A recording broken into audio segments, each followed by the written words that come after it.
بسم الله الرحمن الرحيم، والصلاة والسلام على أشرف المرسلين سيدنا محمد صلى الله عليه وسلم النبي الأمين وعلى آله وصحبه أجمعين. هل في هذا الزمان كل اللي هتشوفه بعينك تصدقه أو اللي تسمعه بودنك تصدقه؟ الحقيقة ما كانش شايفه قدامك أنت من غير تصوير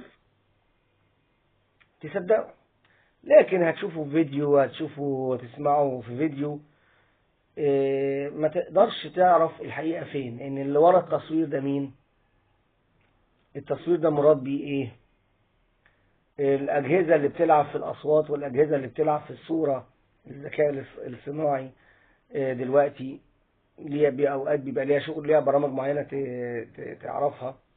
فمش كل اللي هتشوفه دلوقتي بعينك تصدقه، ولا لكل اللي هتسمعه تصدقه. إنما رأي العين يعني تشوفه بعينك من غير لا فيديوهات ولا كاميرات ولا كلام من ده، إنما أنت هتشوفه صدقه. هو ده قانون هذا الزمان. الحقيقة بتضيع ما بين القيل والقال والصورة والخدع والبرامج الفيك. نسأل الله تعالى أن يعلمنا ما ينفعنا وينفعنا ما علمنا، والسلام عليكم ورحمة الله.